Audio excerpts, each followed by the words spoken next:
Selamat datang di channel Libya. Berbagai novel cerita, antara lain 1. God of Beasts 2.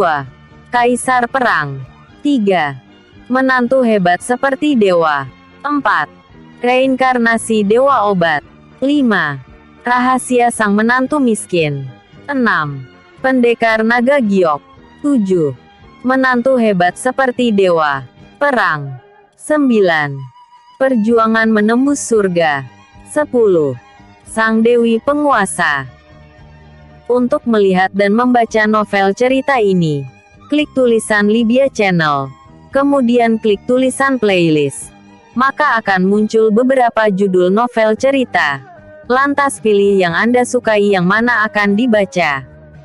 Selamat menikmati channel ini. Jangan lupa like dan subscribe serta share kepada teman Anda. Jenderal Derrick. Tentara Negara Serigala sudah mendekati perbatasan. Segera lakukan laporan darurat untuk menutup gerbang perbatasan. Saya mendapat perintah dari Ketua Peter untuk meminta Anda melawan musuh. Di jalanan, ada seorang pria lelah yang mengenakan seragam militer, lalu berlutut di lantai, sambil buru-buru memohon. Yang berdiri di hadapannya adalah seorang pria tinggi yang mengenakan pakaian murahan, miskin dan sangat rendahan bagaikan anjing. Aku sudah bertahun-tahun meninggalkan jabatanku dan sudah lama tidak ikut campur dalam masalah kerajaan. Jadi sampaikan pada Ketua Peter untuk meminta orang lain saja.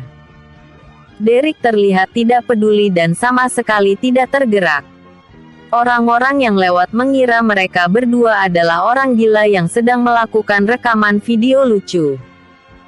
Dan orang-orang itu bahkan ketakutan hingga tidak berani mendekat. Jenderal Derrick, Raja Serigala sendiri sudah membawa 300.000 pasukan elit untuk berperang. Sedangkan wilayah barat sudah sangat berbahaya. Harap Jenderal Derrick mendahulukan kepentingan negara. Selain Anda, tidak ada orang yang di negara naga. Leo masih terus memohon. Jangan katakan lagi. Derrick melambaikan tangannya dan menghentikan ucapan Leo. Hanya 300.000 musuh. Kenapa kalian harus takut? Kalian pikirkan sendiri cara untuk melawan musuh. Aku ingin menemani istriku pergi ke pesta. Jadi tidak ada waktu untuk berbicara denganmu. Setelah berbicara, Derrick memalingkan tubuh, lalu mengendarai motor listriknya dan pergi begitu saja. Leo terkejut.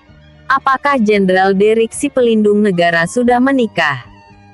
Sebenarnya putri keluarga mana yang berhasil mendapatkan orang yang memiliki kemampuan sehebat ini?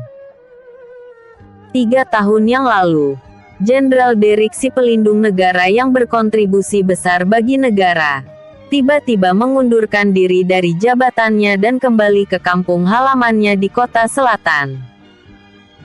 Ini adalah sebuah misteri yang belum terpecahkan.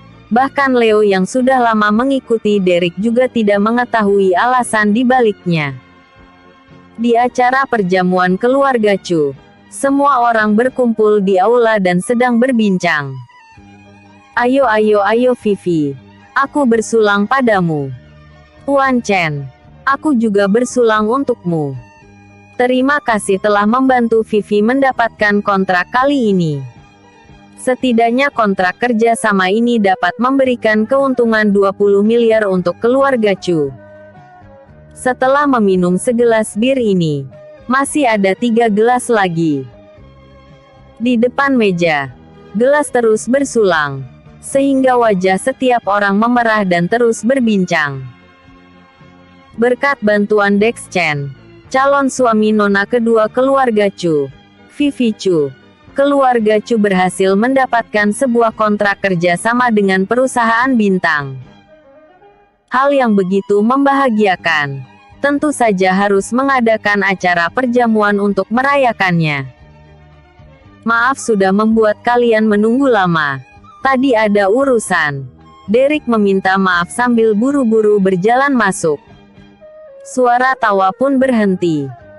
Semua orang saling bertatapan. Dalam hati hampir memiliki pertanyaan yang sama. Siapa juga yang menunggumu? Derek sudah masuk ke keluarga Chu selama 3 tahun. Tapi dia tidak melakukan apapun. Dan tidak memiliki pencapaian karir. Hanya bisa mengandalkan keluarga wanita. Orang tidak berguna seperti ini. Tidak ada orang yang akan menyukainya. Ibu Vivi Chu. Aini berkata dengan dingin. Kamu jangan terlalu percaya diri. Apakah kamu tidak melihat kami sama sekali tidak menunggumu? Adik Vivi Chu. Ferry tersenyum sambil berkata. Orang tidak berguna sepertimu ada urusan apa? Jangan-jangan motor listrikmu rusak ya? Seketika Derek pun merasa canggung. Barusan dia hanya menyapa karena sopan santun. Tidak menyangka malah ditertawai. Untungnya, dari awal dia sudah terbiasa dengan cara bicara mereka yang mengejek seperti ini. Dia tidak ingin mempermalukan diri sendiri lagi. Jadi dia hanya bisa duduk diam di samping seorang wanita yang menawan. Wanita yang menawan ini adalah nona besar keluarga Chu. Juga merupakan istri dari Derek, yang bernama Cindy. Tapi itu hanya istri reputasinya. Cindy, wanita tercantik di kota selatan, adalah wanita idaman banyak pria. Namun, 3 tahun lalu tidak tahu apa yang terjadi pada Tuan Besar Chu. Sehingga dia bersikeras menikahkan Cindy, cucu kesayangannya, dengan Derek, tentara yang baru keluar dari militer. Juga membiarkan Derek tinggal ke keluarga Chu. Bisa-bisanya wanita cantik yang paling terkenal di kota selatan menikah dengan seorang pria miskin. Hal ini menjadi lelucon terbesar di kota selatan. Perhatikan mulutmu sendiri. Jangan asal berbicara. Makan makananmu saja, kata Cindy dengan pelan dan dingin. Mengerti, jawab Derek. Lalu mulai makan dengan tenang. Dia mulai khawatir ketika teringat Leo datang mencarinya untuk meminta dirinya melakukan tugas. Serangan musuh asing. Laporan penutupan gerbang perbatasan darurat. Negara dalam bahaya. Dia sebagai pelindung negara Jenderal Derek. Bagaimana mungkin hanya diam saja? Kemunculan Derek hanyalah sebuah selingan kecil. Orang-orang yang ada di sana segera menganggapnya sebagai udara dan lanjut berbincang dengan senang. Dapat memiliki hubungan dengan perusahaan bintang, maka tidak akan lama lagi keluarga Chu kami pasti akan segera menjadi keluarga kelas 1. Pimpinan keluarga Chu, Nyonya Besar Chu berkata dengan senang. Benar, memang menantuku yang hebat. Begitu turun tangan dia langsung membantu mendapatkan kontrak. Tidak seperti menantu lain. Hanya bisa ikut makan dan menunggu mati saja, kata Jason sambil melirik Derek yang terus menundukkan kepala dan makan. Dia adalah putra kedua Nyonya Besar Chu. Juga merupakan ayah dari Vivi dan Ferry. Jason dan ayah Cindy, Kevin juga tidak pernah cocok. Kesempatan yang begitu baik. Dia tentu harus mengejek keluarga Kevin. Sesuai dugaan. Setelah mendengar ucapan Jason, wajah Cindy dan juga ayahnya Kevin, serta ibunya Sinta langsung terlihat muram. Ayah, bagaimana bisa kamu menjadikan seorang yang tidak berguna sebagai menantumu? Vivi yang berkontribusi mendapatkan kontrak kerja sama pun berkata dengan sombong. Juga memanfaatkan kesempatan ini untuk mengejek Derek. Benar, Tuan Chen berasal dari keluarga terkenal dan merupakan orang yang paling hebat. Dia bukanlah orang yang bisa dibandingkan dengan orang biasa. Sedangkan ada orang yang seharian bisanya cuma makan. Cepat atau lambat keluarga Chu pasti akan jatuh miskin karena digerogoti olehnya. Nyonya Besar Chu memuji Dex. Juga tidak lupa sembari mengejek Derek. Dex tersenyum dan berkata, "Nenek sudah terlalu berlebihan memujiku. Beberapa orang berasal dari keluarga miskin. Tidak pernah makan makanan lezat. Biarkan dia makan lebih banyak. Anggap saja sedang memelihara seekor anjing. Dia tidak akan bisa memakan keluarga Chu hingga miskin. Dari awal dia sudah tidak menyukai Derek. Hanya dengan sampah yang tidak berguna sepertinya bahkan bisa menikahi wanita tercantik di kota selatan. Ini benar-benar seperti sekuntum bunga indah yang ditusuk ke atas kotoran sapi. Wanita cantik bahkan didapatkan oleh orang tidak berguna. Di matanya, tidak peduli tampang, penampilan ataupun temperamen dan bakat, Nona besar Chu memang lebih unggul dari nona kedua Chu. Jika bukan karena Derek si sampah yang hanya tahu makan dan malas ini menikahi nona besar Chu, bagaimana mungkin dirinya berada di titik yang harus menikahi nona kedua Chu yang lebih lemah dalam berbagai hal ini. Konon katanya pria baik tidak mendapatkan istri baik, sedangkan pria malas mendapatkan istri cantik. Kalimat ini memang benar. Oh iya, lagian aku suka memelihara anjing. Sekarang aku sudah memelihara seekor anjing Yorkshire Terrier.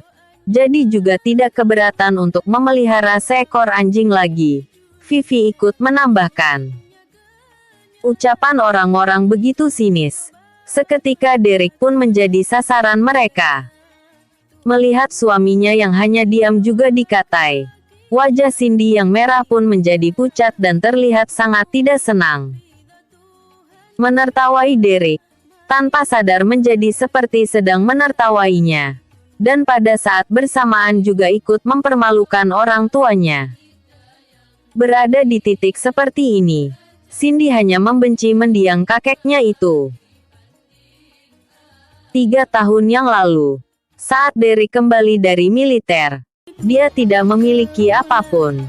Namun walaupun kakek mengetahui hal itu, dia tetap bersikeras menjadikan Derek sebagai menantu yang masuk ke keluarga wanita, dan memaksa dirinya untuk menikah dengan Derek. Ditambah lagi, saat itu Derek sangat miskin dan bahkan tidak sanggup mengadakan sebuah acara pernikahan.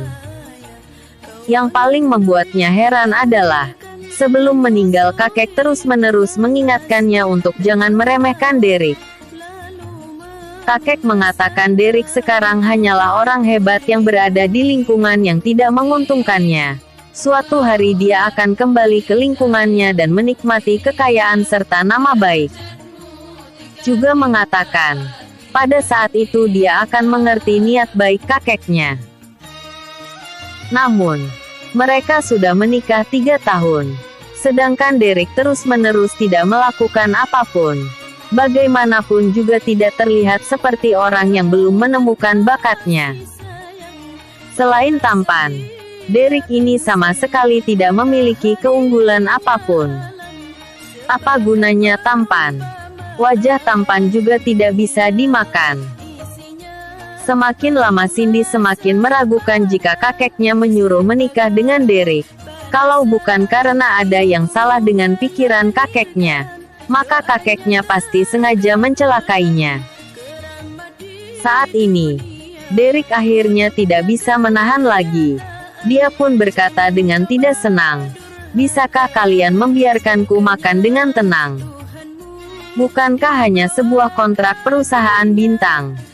Apakah kalian perlu begitu sombong? Bisakah kalian lebih memiliki motivasi yang tinggi?" Barusan Leo datang memintanya untuk pergi bertugas. Hal itu sudah membuat hatinya kacau. Seluruh pikirannya dipenuhi dengan pedang logam dan kuda berbaju besi, tentara di medan perang, jutaan mayat dan darah yang mengalir.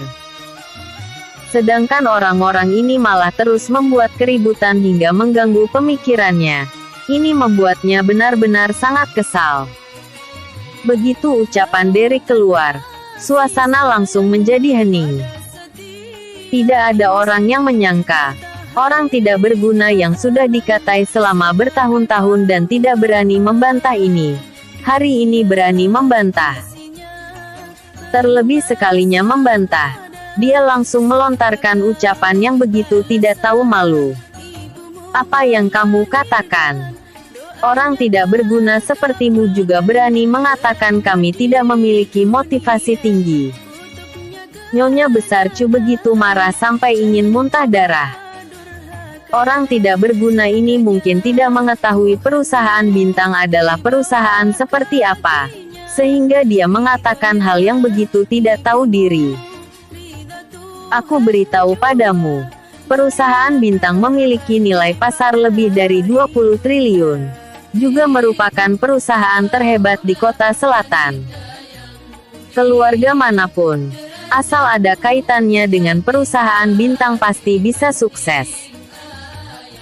Berapa banyak keluarga bangsawan yang harus merendahkan diri saat berada di hadapan perusahaan bintang. Itu karena perusahaan bintang adalah raja bisnis di kota selatan. Untuk apa mengatakan hal ini pada orang tidak berguna? Dia setiap hari hanya bisa menjadi bapak rumah tangga. Tidak pernah melihat dunia luar. Apakah bisa mengharapkannya mengerti masalah bisnis? Menghadapi ejekan orang-orang, Derek tidak ingin berdebat dengan mereka. Orang biasa mana mungkin mengerti pemikiran pahlawan. Asalkan dirinya kembali ke lingkungannya dan mengambil kekuasaan tentaranya. Jangankan sebuah perusahaan bintang yang kecil, meskipun adalah seluruh kota selatan, juga harus takluk padanya. Saat ini, seorang pria yang mengenakan seragam militer berjalan masuk dengan aura yang mengerikan dan buru-buru. Selain Derek, semua orang yang ada di sana langsung terkejut. Pria ini adalah Leo yang meminta Derek pergi bertugas di jalanan tadi. Jenderal Derek, tentara musuh sudah masuk ke kota. Bagian barat sudah sangat berbahaya. Ketua Peter sudah berjanji, asalkan Anda bersedia melawan musuh, tak peduli apapun syaratnya beliau akan menyetujuinya. Mohon Anda kembali bersama saya dan menjadi jenderal di medan perang. Begitu Leo masuk, dia mengabaikan tatapan semua orang dan langsung berlutut dengan satu kaki di hadapan Derek. Tampaknya terlihat sangat terburu-buru dan memohon dengan tulus. Melihat keadaan ini, semua orang langsung tertegun. Benar-benar tidak percaya dengan tatapan mereka sendiri. Di dalam hati setiap orang memiliki pertanyaan yang sama. Sebenarnya siapa itu Jenderal Derek? Saat ini, Derek berdiri di bawah tatapan orang yang terkejut. Lalu sepasang tangan diletakkan di belakang. Aura yang merendahkan diri seketika menghilang dan digantikan dengan aura yang sombong. Kemudian dia bertanya dengan lantang. Negara naga memiliki begitu banyak orang hebat. Begitu banyak orang yang ahli seni bela diri. Apakah selain diriku Derek tidak ada orang lain lagi yang bisa melawan musuh? Episode berikutnya. Bab 2. Mendengar Derek bertanya seperti ini, Leo langsung berkeringat. Bukankah Anda sudah tahu tapi masih bertanya? Jika ada orang yang bisa melawan musuh, apakah Ketua Peter masih akan mengutuskanku datang jauh-jauh ke sini untuk meminta Anda kembali? Namun, dia tidak berani mengatakan ucapan seperti ini. Jenderal Derek ahli dalam mengomando pertempuran. Kemampuan dan auramu cukup membuat lawan takut. Juga tidak ada orang yang bisa menandingimu. Asalkan kamu yang maju, tentara musuh pasti akan melarikan diri karena ketakutan. Ucap Leo dengan keras dan memekakkan telinga. Semua orang tercengang saat mendengar Leo berkata seperti ini. Mereka benar-benar tidak berani mempercayai telinga mereka sendiri. Kamu kembali dulu. Biarkan aku mempertimbangkannya. Lalu kita berdiskusi lagi. Derek melihat ada begitu banyak orang di sini. Tidak cocok untuk membahas masalah negara. Hanya bisa membiarkan Leo kembali dulu. Melihat Derek sepertinya masih ragu, Leo pun lanjut menasihatinya. Jenderal Derek, Anda adalah harta negara. Negara naga tidak bisa tanpamu. Hari itu setelah dia ditolak di jalanan ketika memohon agar Derek kembali, dia segera melaporkan keadaan ini pada atasan. Tapi atasan malah kembali memberikan perintah keras. Tidak peduli syarat apapun yang diajukan Derek, mereka akan menyetujuinya. Walaupun harus menggerakkan seluruh kekuatan, juga harus meminta Derek kembali. Kalau tidak, Leo harus mengangkat kepalanya sendiri datang menemuinya. Leo begitu ketakutan sampai mengeluarkan keringat dingin. Mengetahui Derek pergi ke keluarga Chu, dia pun segera menyusulnya. Tapi, sekarang Derek sepertinya akan menolaknya lagi. Bagaimana mungkin dia tidak panik? Sudah cukup. Kamu benar-benar menyebalkan. Kita bicarakan lagi nanti. Apakah kamu tidak mengerti? Pergi. Derek mulai marah. Membicarakan rahasia ini di hadapan begitu banyak orang. Benar-benar sangat keterlaluan. Baik. Leo tidak berani berbicara lagi. Segera memalingkan tubuh dan pergi dengan cepat. Datang tiba-tiba, pergi juga tiba-tiba. Suasana menjadi hening. Semua orang yang ada di sana tercengang. Setelah sejenak, semua orang baru tersadar dari rasa terkejut. Prok prok prok. Sebuah suara tepuk tangan yang keras terdengar. Derek sudah banyak menerima bunga dan tepuk tangan. Tapi ini adalah pertama kalinya di keluarga Chu sehingga membuatnya merasa tidak terbiasa. Kalian semua tidak perlu heboh seperti ini. Aku sudah lama menjadi Jenderal Derek, kata Derek sambil duduk kembali ke tempatnya. Dia benar-benar membenci Leo. Dia awalnya hanya ingin menjadi pria tidak berguna dengan tenang. Tapi Leo mengungkapkan identitasnya di muka umum seperti ini. Bagaimana dia bisa bersikap biasa lagi kelak? Dia tiba-tiba mengundurkan diri dari medan perang di tengah masa kejayaannya 3 tahun yang lalu. Ini bukan karena dirinya ingin menjadi menantu yang tinggal di rumah mertua, tapi karena ada alasan lain yang tidak bisa dikatakan.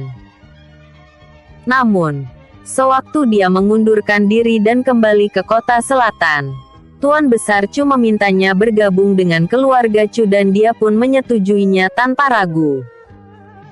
Bukan karena dia mengharapkan kekayaan keluarga Chu, tapi dirinya ingin membalas budi Tuan Besar Chu dan Cindy. Dia selamanya tidak bisa melupakan malam hujan lebat di 10 tahun yang lalu. Malam itu, dia dan ibunya tidak ada tempat tinggal dan bersembunyi di bawah jembatan. Sedangkan ibunya sedang demam tinggi dan sekarat. Dia tidak punya uang, jadi dirinya hanya bisa berlari ke pinggir jalan dan terus menghentikan mobil yang lewat, lalu memohon mereka memberikan sedikit uang agar dia bisa membawa ibunya ke rumah sakit. Meskipun dirinya berdiri di tengah hujan dan terus memohon, tapi tidak ada satupun yang mengasihaninya dan tidak ada yang memberikan bantuan. Ketika dirinya berada pada titik paling tidak berdaya dan putus asa, sebuah mobil Bentley berhenti. Seorang gadis yang usianya hampir sama dengannya turun dari mobil sambil membawa payung dan menanyakan situasinya. Kemudian gadis itu memohon pada kakeknya untuk membawa ibu Derek ke rumah sakit. Kakek gadis itu bukan hanya menyetujuinya tapi juga memuji gadis itu. Gadis kecil yang baik ini adalah Cindy. Malam itu, kakek dan cucu itu bukan hanya mengantar ibunya ke rumah sakit, tapi juga membayar semua biaya pengobatan dan memberikan sejumlah uang padanya supaya dia bisa merawat ibunya. Tindakan ini hanyalah kebaikan kecil bagi kakek dan cucu itu, tapi bagi Derek dan ibunya, mereka telah menyelamatkan hidupnya. Jadi dia harus membalas budi, apalagi mereka telah menyelamatkan nyawanya. Kebaikan menyelamatkan nyawa tidak boleh dilupakan.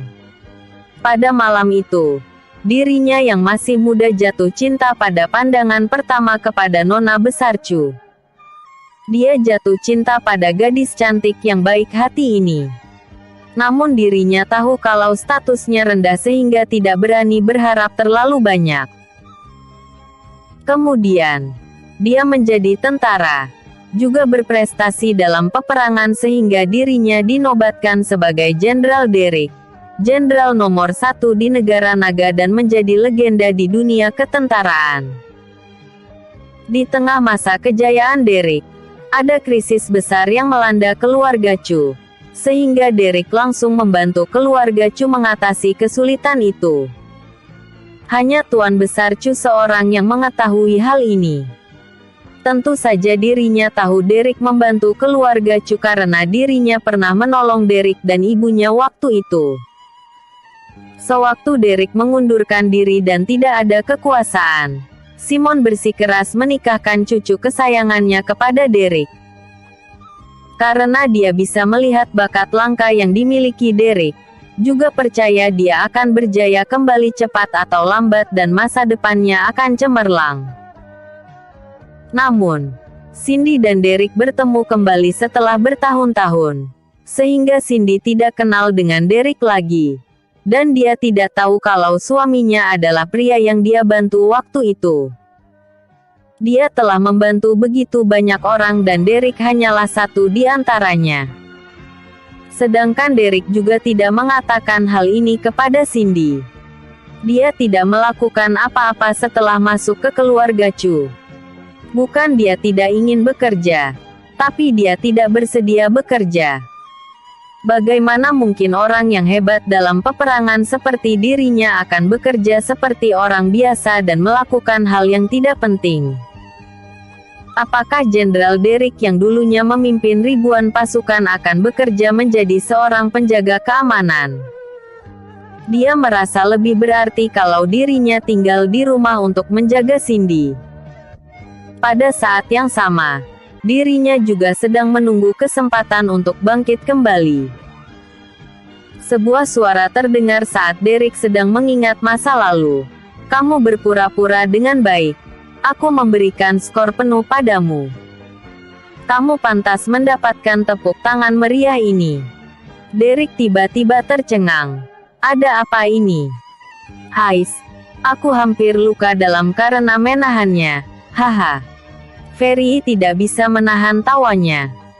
Haha. Jenderal Derrick merupakan senjata penting negara. Negara Myanmar tidak bisa tanpamu. Aktingmu sangat bagus. Aku hampir saja percaya. Jika bukan sudah tahu sejak awal kalau dirinya adalah orang tidak berguna. Dex tidak bisa menahan tawanya. Derrick, aktingmu begitu bagus. Sayang sekali jika kamu tidak menjadi aktor. Akting pria kekar tadi begitu bagus. Kamu menghabiskan berapa banyak uang untuk mempekerjakannya? Selain itu, seragam militer yang dia kenakan seolah-olah sangat nyata. Di mana kamu membelinya?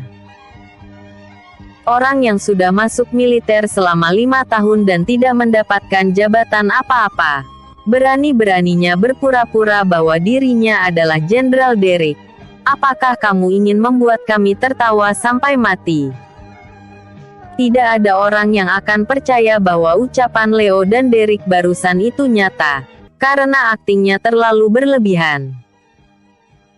Mereka semua merasa, pasti karena selama bertahun-tahun ini Derrick sudah tidak tahan dipermalukan. Sehingga dia sengaja mencari seorang paman untuk memerankan adegan ini.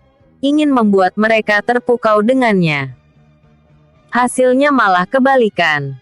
Hanya akan membuat mereka semakin merendahkannya. Saat ini, Cindy juga tidak bisa menahan lagi. Jadi bertanya, Derrick, aku tanya padamu, apa kentunganmu membuatku tertawa sampai mati? Jika aku benar-benar tertawa sampai mati, kedepannya siapa yang akan mengayomimu? Barusan melihat Derrick dan Leo berakting dengan begitu nyata, membuatnya dalam seketika bahkan merasa itu nyata. Sayangnya setelah semua orang berkata seperti ini, seketika dia seperti tersadar dari mimpi. Ternyata Derek ingin dipandang tinggi dan sengaja mencari orang untuk berakting. Ini membuatnya semakin kecewa dengan Derek. Tidak hanya tidak memiliki kemampuan, Derek bahkan begitu suka berpura-pura. Apalagi yang bisa dirinya harapkan dari orang seperti ini? Petik 2. Derek tidak bisa menjelaskan. Namun, lebih baik jika tidak ada yang percaya. Dia juga takut ada orang yang mengetahui identitasnya. Oleh karena itu, dia pun sekalian berkata, "Aku hanya ingin menambah kesenangan untuk semua orang dan menambah kebahagiaan." Membuat onar. Benar-benar sangat keterlaluan. Lain kali tidak boleh membiarkan orang asing masuk lagi. Bagaimana jika dia mencuri barang yang ada di rumah? Rumah keluarga Chu bukanlah tempat yang bisa didatangi oleh orang biasa. Nyonya Besar Chu berkata dengan marah. Derek tertawa dalam hati. Jika kamu mengetahui identitas Leo, seluruh keluarga Chu-mu pasti akan merasa bangga karena kedatangan tamu yang begitu hebat. Jangan melihat Leo yang dengan mudah berlutut dengan Derek. Leo ini adalah prajurit bintang 3. Hanya saja posisi Derek lebih tinggi dari Leo. Dia terpaksa harus berlutut. Maaf. Biarkan aku tertawa sebentar lagi. Haha. Haha. Aku sudah tertawa sampai otot perutku hampir keluar. Derek. Kamu sekalian ganti marga saja. Ganti menjadi Derek lucu. Ini lebih cocok denganmu. Haha. Semua orang masih terus tertawa. Hanya makan saja harus dipermalukan. Saat ini Derek sudah tidak ingin makan lagi. Oleh karena itu, dia diam-diam bangkit dan meninggalkan aula. Namun, hal yang tidak diinginkan malah terjadi pada saat ini. Ketika Derek memalingkan tubuh, tidak menyangka anjing Yorkshire Terrier, anjing yang dipelihara Vivi itu berada di bawah kakinya dan Derek tidak sengaja menginjak anjing itu. Wang-wang. Anjing Yorkshire Terrier diinjak oleh Derek, sehingga dia mengeluarkan suara kesakitan dalam seketika. Vivi langsung marah besar ketika melihat anjing peliharaannya diinjak. Vivi melempar mangkuknya ke arah Derek, sambil memarahinya. Sampah kurang ajar. Apakah kamu sudah buta? Berani-beraninya kamu menginjak anjingku. Apakah kamu ingin mati? Derek langsung memalingkan tubuh ketika mendengar suara angin di belakangnya dan langsung menyerang dengan kepalan tangannya. Bang! Mangkuk yang terbang ke arahnya dipukul hancur oleh kepalan tangan Derek. Namun nasi yang ada di dalam tetap mengotori seluruh tubuhnya. Derek sama sekali tidak menyangka Vivi akan melemparnya dengan mangkuk hanya karena dirinya menginjak seekor anjing. Apakah di keluarga Chu dirinya bahkan lebih rendah dari seekor anjing? Walaupun Derek sangat sabar, tapi juga ada batasannya. Kali ini, dia benar-benar sudah marah. Emosinya langsung naik. Tatapan Derek seperti listrik yang menatap Vivi dengan dingin. Awalnya banyak orang yang masih merasa lucu dengan akting Derek tadi. Tapi saat ini suara tawa sudah berhenti. Bahkan anjing-anjing Yorkshire Terrier yang terinjak juga merasakan emosi yang berbeda ini. Tiba-tiba berhenti menggonggong dan menyusut ke sudut ruangan. Lalu menatap Derek dengan ketakutan. Karena tatapan Derek Xiao sekarang ini adalah tatapan yang sangat dingin hingga memasuki tulang. Tidak ada orang yang pernah melihat tatapan yang begitu dingin. Semua orang pun ketakutan dan menciutkan leher mereka. Juga tidak ada orang yang menyangka bahwa menantu tidak berguna yang masuk ke keluarga wanita selama 3 tahun ini tiba-tiba emosi. Mereka melihat adegan ribuan tentara dan kuda yang berlumuran darah di mata Derek. Episode sebelumnya. Bab 1. Episode berikutnya. Bab 3.